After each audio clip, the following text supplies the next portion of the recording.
अस्सलाम वालेकुम दोस्तों, बर्ड फाइल्स में खुशामदीद कहता हूँ। उम्मीद करता हूँ आप खैरियत से होंगे। दोस्तों आज की वीडियो में हम बात करेंगे कि एक मेल को हम कैसे 3 या 4 फीमेल के साथ इंगेज करके उससे हम क्लच ले सकते हैं या एग लेइंग करवा के तो हम उससे ब्रीड ले सकते हैं। दोस्तों लास्ट वीडियो जो है इसमें हमने फोस्टरिंग के ऊपर बात की थी। फोस्टरिंग से मुराद होता है कि आपने एक पेयर के एग्स लिए और हैच आपने दूसरे पेयर से करवाए। हैच होने के बाद फीडिंग भी आपने किसी और पेयर से करवाई। तो जिस तरह इंसानों में हम रज़ाई बहन भाई का लफ्ज़ इस्तेमाल करते हैं, यानी कि अगर 3 बच्चे हैं और उनको फीडिंग जो है किसी एक मदर ने करवाई है लेकिन वो उस मदर के बच्चे नहीं हैं तो हम उनको रज़ाई बहन भाई कहेंगे। इसी तरह दोस्तों बर्ड्स में होता है कि एग्स किसी और बर्ड के हैं लेकिन उनको हैच किसी और पेयर ने किया है और फीडिंग किसी और पेयर ने करवाई है, तो इस सारे प्रोसेस को हम फोस्टरिंग कहते हैं। और फोस्टरिंग में हमने रेशो को डिवाइड करना होता है, पूरा हिसाब किताब रखना होता है कि किस पेयर के ये एग्स थे और किस पेयर ने इनको हैच किया है। तो इस सारे प्रोसेस को हम हैचिंग कहते हैं। इसी का है जो फोस्टरिंग है, इसी का अगर हम दूसरे पार्ट को या मज़ीद डिटेल में बात करें तो अक्सर हमारे पास ऐसे होता है कि हमने ब्रीड ली, ब्रीड में जो रेशो है फ़ीमेल्स की ज़्यादा आ गई, मेल की कम आई, या हमने परचेज़ किए पट्ठे मार्केट से और उसमें हमें जब अडल्ट होने के बाद आइडिया हुआ कि इसमें तो फ़ीमेल ज़्यादा है और मेल हमारे पास कम है। तो ऐसी पोजीशन में दोस्तों हमने ये करना है कि एक मेल को हम 3 से 4 फीमेल के साथ कैसे पेयरिंग करके उससे एग्स ले सकते हैं। तो आज की वीडियो में इंशाल्लाह इसी पे बात करेंगे। दोस्तों वीडियो स्टार्ट करते हैं। वीडियो स्टार्ट करने से पहले एक रिक्वेस्ट है कि जो न्यू कमर्स आ रहे हैं काइंडली चैनल को सब्सक्राइब करें और अगर वीडियो आपको अच्छी लगती है तो काइंडली इस वीडियो को लाइक और शेयर ज़रूर किया करें। जी दोस्तों, अब आपके पास एक मेल है और 4 या 3 फीमेल जो हैं वो स्पेयर हैं या एक्स्ट्रा हैं, तो अब हमने उनसे एग्स कैसे लेने हैं। दोस्तों आपने एक केज तैयार करना है या जो भी आपका सेटअप है उसमें आपने मटकी बॉक्स लगा के नेस्टिंग दे देनी है। उसमें आपने एक मेल को छोड़ देना है जो आपके पास एक मेल है। उसके साथ आपने जिस फीमेल से आपने एग लेइंग करवानी है, जो मैच्योर हो चुकी है और ब्रीड के काबिल है, आपने वो एक फ़ीमेल उसी केज में छोड़ देनी है। 3 से 4 दिन में वो जोड़ा लग जाएगा और तकरीबन 10 दिन के अंदर अंदर जो है वो एग लेइंग स्टार्ट कर देंगे अगर उनकी एज पूरी हो चुकी है। इन एग्स को दोस्तों हमने उठा के अपने फोस्टर पेयर के नीचे शिफ्ट कर देना है और अपनी डायरी में या अपनी कंप्यूटर में एक्सेल शीट में या जहाँ भी आप मेंशन करते हैं अपनी डिटेल्स, वहाँ पर आपने डिटेल मेंशन कर लेनी है कि इस फीमेल के इस मेल के साथ पेयर बनने के बाद इतने एग्स आए हैं और इन एग्स को हमने फ़लाँ डेट को फ़लाँ पेयर के नीचे शिफ्ट किया है। दोस्तों अब आपने फ़ीमेल को निकाल लेना है उस केज में से जहाँ मेल रखा हुआ है आपने या जहाँ उन्होंने एग लेइंग की है। बाकी किसी चीज़ को आपने नहीं छेड़ना। नेस्टिंग बॉक्सेस या मटकी अगर आप यूज़ कर रहे हैं तो आपने वो एज इट इज़ रहने देनी है। सिर्फ आपने वहाँ से एग्स उठा लेने हैं और फ़ीमेल को निकाल लेना है। और अब आपने आपके पास जो दूसरी फ़ीमेल है जो स्पेयर है या एक्स्ट्रा है उसको आपने उसी केज में छोड़ना है उसी मेल के साथ, यानी उसी पूरे सेटअप में या सिस्टम में आपने फ़ीमेल को छोड़ देना है दूसरी वाली को। उसके साथ भी दोस्तों ऐसे ही होगा। 3 से 4 दिन में पेयरिंग स्टार्ट हो जाएगी और एग लेइंग स्टार्ट होने के बाद जब आपको हो जाए कि अब मज़ीद एग्स इस फीमेल से हमने नहीं लेने या 4 या 5 एग्स की अगर रेशो है और वो उसने दे दिए हैं, तो आपने उसी तरह जिस तरह पहला आपने काम किया था पहली फ़ीमेल वाला, उसी तरह आपने इसके भी एग्स उठा के आपने फोस्टर कर देने हैं दूसरे पेयर के नीचे और इस फीमेल को आपने उठा के दोबारा जो है कॉलोनी में या जहाँ से आपने ये निकाली थी जिस केज में से उसमें आपने इसको छोड़ देना है। इसी तरह दोस्तों आपने अगर तीसरी आपके पास फ़ीमेल स्पेयर है तो उसके साथ भी आपने सेम जो पहले 2 फीमेल्स के साथ किया है यही प्रोसेस आपने करना है।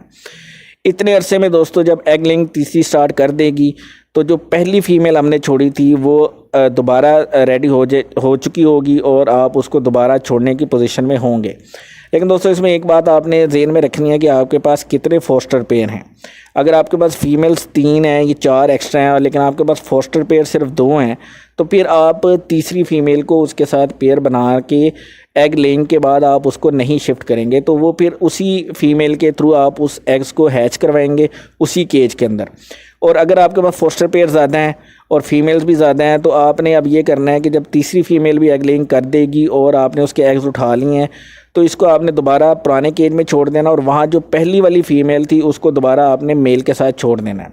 ये तब पॉसिबल होगा जब आपके पास फोस्टर पेयर्स की तादाद अच्छी है, यानी कि अगर आपके पास 3 फीमेल्स स्पेयर हैं या एक्स्ट्रा हैं तो आपके पास कम से कम 3 फोस्टर पेयर होने चाहिए जिनके नीचे आप इन्हीं फीमेल्स के एग उठा के शिफ्ट कर सकें। तो ये दोस्तों लव बर्ड्स में और बजीज़ में तो आप ये फार्मूला लगा सकते हैं, लेकिन कॉकटेल्स में आप ये फार्मूला नहीं लगाएंगे, क्योंकि कॉकटेल्स की जो पेयरिंग है बहुत स्ट्रॉन्ग और बेहतरीन पेयरिंग होती है। एक दफ़ा अगर पेयरिंग बन जाती है मेल और फीमेल की, तो उसको तोड़ना बड़ा इम्पॉसिबल या मुश्किल हो जाता है अगर आप उसी सेटअप में या केज में उनको शिफ्ट कर रहे हैं। हाँ, अगर आप एक फ़ीमेल का मेल के साथ पेयर बना है तो उसमें से एक पीस को आप निकाल के सेटअप से बाहर या किसी दूसरी जगह पे शिफ्ट कर रहे हैं जहाँ उनकी आवाज़ या उनका जो इकोसिस्टम है वो उससे आउट ऑफ रेंज यानी रेंज से बाहर अगर आप शिफ्ट कर रहे हैं तो फिर तो आप पेयर बना सकते हैं उसका। लेकिन अगर आप इसी तरह के एक केज से निकाल के फ़ीमेल को दूसरे केज में दूसरे मेल के साथ लगाना चाहेंगे तो इसमें आपको काफ़ी मुश्किलात का सामना करना पड़ेगा और अक्सरियत केसेस में इस तरह का जोड़ा आपके पास नहीं लगता। यानी कि एक कॉकटेल का आप ये फार्मूला उस पर इम्प्लीमेंट नहीं करेंगे। अलबत्ता आप फ़िशर पे, लव बर्ड्स की जो मोटेशंस हैं, बजीज़ की जो मोटेशंस हैं, उसमें आप ये काम कर सकते हैं। दोस्तों इसमें ये ज़रूरी नहीं है कि आपने महंगी मोटेशंस को ही ये काम करना है। अगर आपके पास एक ही मोटेशन है या सस्ती मोटेशंस है तो उसमें भी आप ये काम कर सकते हैं कि अगर आपके पास फ़ीमेल्स एक्स्ट्रा हैं और फोस्टर पेयर भी हैं तो आप एक मेल को 3 फीमेल के साथ यूटिलाइज़ कर सकते हैं। और दोस्तों इसमें एक चीज़ आपने और मज़ीद जहन में ये रखनी है कि आपने ऐसे मेल का और इस तरह की जो फीमेल्स हैं जिनसे आप जस्ट एग लेइंग करवा रहे हैं, थोड़े थोड़े गैप के साथ आप एग लेइंग करवा रहे हैं, तो आपने डाइट का, मल्टी विटामिन्स का बहुत ज़्यादा ख्याल रखना है ताकि ये बर्ड्स जो हैं आपके पे दर पे लेइंग की वजह से वीक ना हो।